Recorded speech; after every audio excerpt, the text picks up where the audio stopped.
+1 focus area അടിസ്ഥാനപ്പെടുത്തി നോക്കിയാൽ 8 ലെസൺസാണ് എക്സാമിന് പഠിക്കാനുള്ളത്.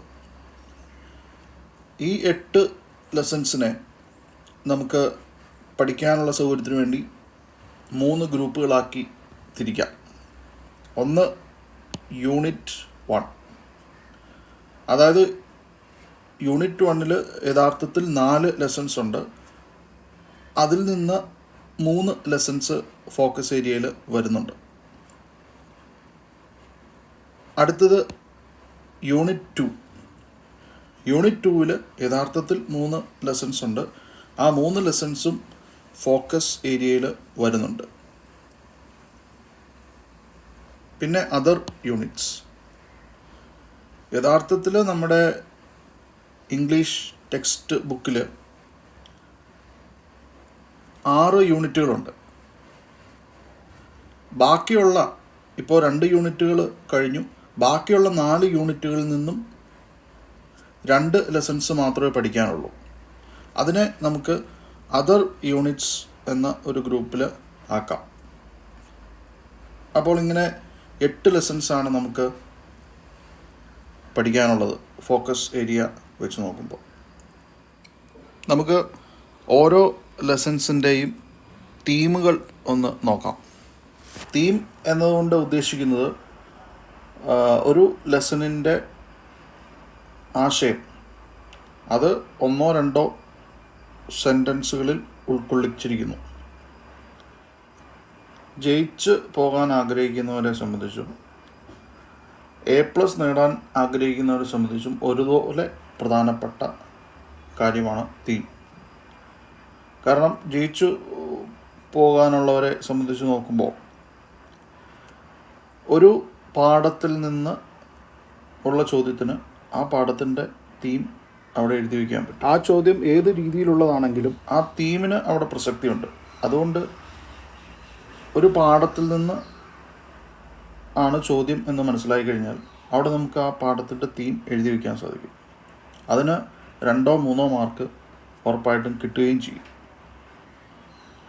അത്തരത്തിൽ തീം എഴുതി വയ്ക്കാൻ പറ്റുന്ന ചോദ്യങ്ങൾ കഴിഞ്ഞ +2 എക്സാം വെച്ച് നോക്കുമ്പോൾ 19 ചോദ്യങ്ങളാണ് അത്തരത്തിൽ വന്നിട്ടുള്ളത്. അതായത് 38 മാർക്കോളം ആ രീതിയിൽ മേടിക്കാൻ പറ്റും. ജയിക്കാൻ നമുക്ക് 24 മാർക്ക് മതി. അപ്പോൾ സുഖമായിട്ട് നമ്മുടെ തീം പഠിച്ചു കഴിഞ്ഞാൽ ജയിച്ചു പോകാനായിട്ട് സാധിക്കും. A+ നേടാൻ ആഗ്രഹിക്കുന്നവരെ സംബന്ധിച്ചും തീമിന് പ്രാധാന്യമുണ്ട്. കാരണം നിങ്ങൾ ഒരു പേജ് മുഴുവൻ ആൻസർ എഴുതുന്നു, പക്ഷെ ഇത് മുഴുവൻ വായിച്ച് നോക്കിയിട്ടായിരിക്കില്ല അതിന് മാർക്ക് തരുന്നത്. അപ്പോൾ ഏറ്റവും ആദ്യം തന്നെ ആ പാഠത്തിൻ്റെ തീം അവിടെ എഴുതി വെച്ചിട്ടുണ്ടെങ്കിൽ വളരെ ഈസി ആയിട്ട് മാർക്ക് തരുന്നയാൾക്ക് നിങ്ങൾക്ക് ഫുൾ മാർക്ക് ഇട്ടിട്ട് പോകാൻ സാധിക്കും. നിങ്ങൾ അത്യാവശ്യം നല്ല ഇംഗ്ലീഷിലാണ് എഴുതിയിട്ടുള്ളതെങ്കിൽ. അതല്ലെങ്കിൽ അതിൻ്റെ പേരിൽ കുറച്ച് മാർക്ക് അവിടെ കുറയാൻ സാധ്യതയുണ്ട്. അപ്പോൾ A+ ആഗ്രഹിക്കുന്നവരെ സംബന്ധിച്ചും തീം പഠിക്കേണ്ടത് അത്യാവശ്യമാണ്. ഇനി നമുക്ക് ഓരോ ലെസൺസിൻ്റെയും തീം ഒന്ന് നോക്കാം. Lesson 1, his first flight. Flight എന്ന് പറഞ്ഞാൽ പറക്കൽ എന്നാണ് അർത്ഥം. അവൻ്റെ ആദ്യത്തെ പറക്കൽ എന്ന് ഈ ടൈറ്റിൽ നമുക്ക് ട്രാൻസ്ലേറ്റ് ചെയ്യാം. The story is about a young seagull who was afraid to fly and how his parents made him fly. ഇതൊരു കഥയാണ്. ഇതൊരു യങ് സീഗൾ കുഞ്ഞിനെ കുറിച്ചാണ്. സീഗൾ എന്ന് പറഞ്ഞാൽ ഒരു തരം കടൽ പക്ഷിയാണ്. Who was afraid to fly, അവന് പറക്കാൻ ഭയമായിരുന്നു. അങ്ങനെയുള്ളൊരു സീഗൾ കുഞ്ഞിനെ കുറിച്ചാണ് ഈ കഥ. And how his parents made him fly, എങ്ങനെയാണ് അവൻ്റെ മാതാപിതാക്കൾ അവനെ അവസാനം പറത്തിയത് എന്നും ഈ കഥയിൽ നമുക്ക് കാണാൻ സാധിക്കും. It highlights the importance of self-knowledge, self-confidence, courage, support and motivation to become successful.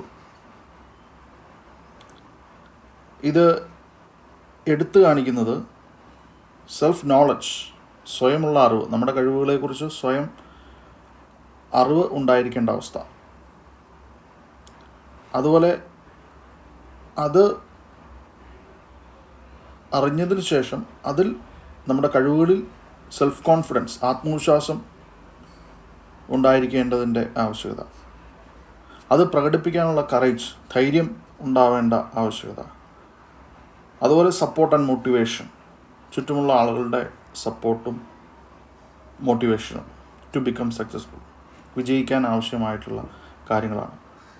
ഈ ഒരു ആശയം കൂടി ഇതിനകത്ത് എടുത്തു പറയുന്നുണ്ട്, ഈ കഥയിലൂടെ പറയുന്നുണ്ട്. Lesson 2, I will fly. ഞാൻ പറക്കും എന്ന് നമുക്കിതിനെ ട്രാൻസ്ലേറ്റ് ചെയ്യാം. The lesson is a speech by our former president doctor APJ Abdul Kalam. നമ്മുടെ മുൻ പ്രസിഡൻ്റായിട്ടുള്ള ഡോക്ടർ APJ അബ്ദുൽ കലാമിൻ്റെ ഒരു പ്രസംഗമാണ് ഇത്. In the speech, Kalam highlights the importance of realizing and being confident in our abilities. ഈ പ്രസംഗത്തിൽ കലാം എടുത്തു പറയുന്നത് അല്ലെങ്കിൽ എടുത്ത് കാണിക്കുന്നത് the importance of realizing and being confident in our abilities. നമ്മുടെ കഴിവുകൾ തിരിച്ചറിയുകയും അതിൽ ആത്മവിശ്വാസം ഉണ്ടായിരിക്കുകയും വേണ്ടതിൻ്റെ ആവശ്യകതയെക്കുറിച്ചാണ്, അതിൻ്റെ പ്രാധാന്യത്തെക്കുറിച്ചാണ്. ടു ബി സക്സസ്ഫുൾ, വിജയിക്കുവാൻ അത് ആവശ്യമാണ്. He also exhorts us to be unique.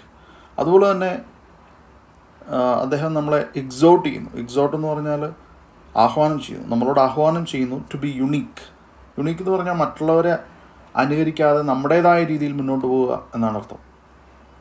അപ്പോൾ യുണീക്കാവാൻ, തനതായ രീതിയിൽ മുന്നോട്ട് പോകാനും ഈ പ്രസംഗത്തിൽ അദ്ദേഹം നമ്മളോട് ആഹ്വാനം ചെയ്യുന്നു. അടുത്ത ലെസൻ്റെ തീമിലോട്ട് പോകാം. Lesson 3, if.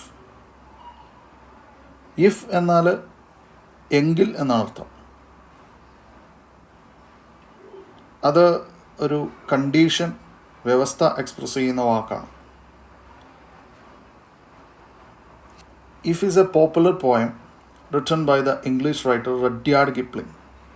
ഇത് വളരെ പോപ്പുലർ ആയിട്ടുള്ള ഒരു പോയമാണ്. ഇത് എഴുതിയിട്ടുള്ളത് ഇംഗ്ലീഷുകാരനായിട്ടുള്ള എഴുത്തുകാരൻ റഡ്യാർഡ് കിപ്ലിംഗ് ആണ്. Through the poem he describes the traits of A perfect മാൻ. ഈ കവിതയിലൂടെ അദ്ദേഹം വിവരിക്കുന്നത് the traits of A perfect man. Traits എന്ന് പറഞ്ഞാൽ ഗുണങ്ങൾ അല്ലെങ്കിൽ സവിശേഷതകൾ. ഒരു പെർഫെക്റ്റ് മനുഷ്യൻ്റെ, പരിപൂർണനായിട്ടുള്ള ഒരു മനുഷ്യൻ്റെ സവിശേഷതകളാണ് ഈ കവിതയിലൂടെ അദ്ദേഹം വിവരിക്കുന്നത്. അത് ഇഫ് എന്ന് പറയുന്ന വാക്കുപയോഗിച്ചാണ് അദ്ദേഹം പ്രസൻറ്റ് ചെയ്യുന്നത്. അതായത് ഇന്ന കാര്യങ്ങളൊക്കെ നിങ്ങൾക്ക് ചെയ്യാൻ കഴിയുമെങ്കിൽ നിങ്ങളൊരു പരിപൂർണനായിട്ടുള്ള മനുഷ്യനാണ്. ആ രീതിയിലാണ് ഈ കവിത മുഴുവൻ പ്രസൻറ്റ് ചെയ്യപ്പെട്ടിട്ടുള്ളത്. അതാണ് ഇഫ് എന്ന് ഇതിൻ്റെ ടൈറ്റിൽ വന്നിട്ടുള്ളത്. ഇനി രണ്ടാമത്തെ യൂണിറ്റിലോട്ട് പോകാം. അതിലും 3 ലെസൺസ് ഉണ്ട്. Lesson 1, and then Gandhi came. ഒന്നാമത്തെ ലെസൻ്റെ പേരാണ് ആൻഡ് ദെൻ ഗാന്ധി കെയിം. അപ്പോൾ ഗാന്ധി വന്നു എന്ന് നമുക്ക് ഇതിൻ്റെ ടൈറ്റിൽ ട്രാൻസ്ലേറ്റ് ചെയ്യാം. The lesson is an excerpt taken from the book Discovery of India, written by Jawaharlal Nehru. ഇന്ത്യയുടെ ആദ്യത്തെ പ്രധാനമന്ത്രിയായിട്ടുള്ള ജവഹർലാൽ നെഹ്റു എഴുതിയ പുസ്തകമാണ് ഡിസ്കവറി ഓഫ് ഇന്ത്യ. അതിലെ ഒരു എക്സെപ്റ്റ്, ഒരു ഭാഗമാണ് നമുക്കിവിടെ പഠിക്കാൻ തന്നിട്ടുള്ളത്.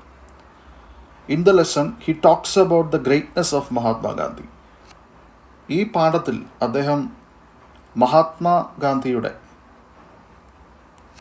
ഗ്രേറ്റ്നെസ്, മഹത്വത്തെക്കുറിച്ചാണ് പറയുന്നത്. ആൻഡ് ദെൻ ഗാന്ധി കെയിം എന്ന ടൈറ്റിൽ വരാൻ കാരണം ഗാന്ധിജി ഇന്ത്യൻ സ്വാതന്ത്ര്യ സമരത്തിൻ്റെ നേതാവായിട്ട് വരുന്ന സമയത്ത് ഇന്ത്യ വളരെ മോശം അവസ്ഥയിലായിരുന്നു. ആളുകൾക്ക് പ്രതീക്ഷ നഷ്ടപ്പെട്ട അവസ്ഥയിലായിരുന്നു. അപ്പോൾ ആളുകൾക്ക് പ്രതീക്ഷ കൊടുത്തുകൊണ്ടാണ് ഗാന്ധിജി ഇന്ത്യൻ സ്വാതന്ത്ര്യ സമരത്തിൻ്റെ നേതാവായിട്ട്, ഒന്നാമത്തെ നേതാവായിട്ട് വന്നത്. ആ ഒരു വരവിനെ സൂചിപ്പിക്കാൻ വേണ്ടിയാണ് ആൻഡ് ദെൻ ഗാന്ധി കെയിം എന്നുള്ള ടൈറ്റിൽ ഇവിടെ കൊടുത്തിട്ടുള്ളത്. Lesson 2, the price of flowers. പൂക്കളുടെ വില എന്ന് ട്രാൻസ്ലേറ്റ് ചെയ്യാം. The story is about a 14-year-old girl and her love and caring towards her family. ഇതൊരു കഥയാണ്. 14 വയസ്സുള്ള ഒരു പെൺകുട്ടിയെക്കുറിച്ചാണ്. അതുപോലെ അവളുടെ കുടുംബത്തോടുള്ള സ്നേഹവും കരുതലും ഈ കഥയിൽ പറയുന്നു. It also pictures the kindness and humanity of the narrator. Narrator എന്ന് പറഞ്ഞാൽ കഥ പറയുന്നയാൾ എന്നാണ് അർത്ഥം. ഈ കഥ നമ്മളോട് പറഞ്ഞു തരുന്ന ആളും ഈ കഥയിലെ ഒരു ക്യാരക്ടറാണ്, ഒരു കഥാപാത്രമാണ്. അപ്പോൾ അദ്ദേഹത്തിൻ്റെ കൈൻഡ്നെസ്, ദയയും ഹ്യൂമാനിറ്റി, മനുഷ്യത്വവും ഈ കഥയിൽ നമുക്ക് കാണാനായിട്ട് സാധിക്കും.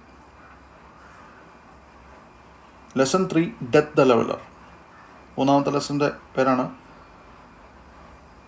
ലെവലർ എന്ന് പറഞ്ഞാൽ ഒരേപോലെ ആക്കുന്നത് എന്നാണ് അർത്ഥം. ഒരേപോലെ ആക്കുന്ന മരണം, അല്ലെങ്കിൽ എല്ലാവരെയും ഒരേപോലെ ആക്കുന്ന മരണം. അങ്ങനെ നമുക്ക് ഇതിൻ്റെ ടൈറ്റിൽ ട്രാൻസ്ലേറ്റ് ചെയ്യാം.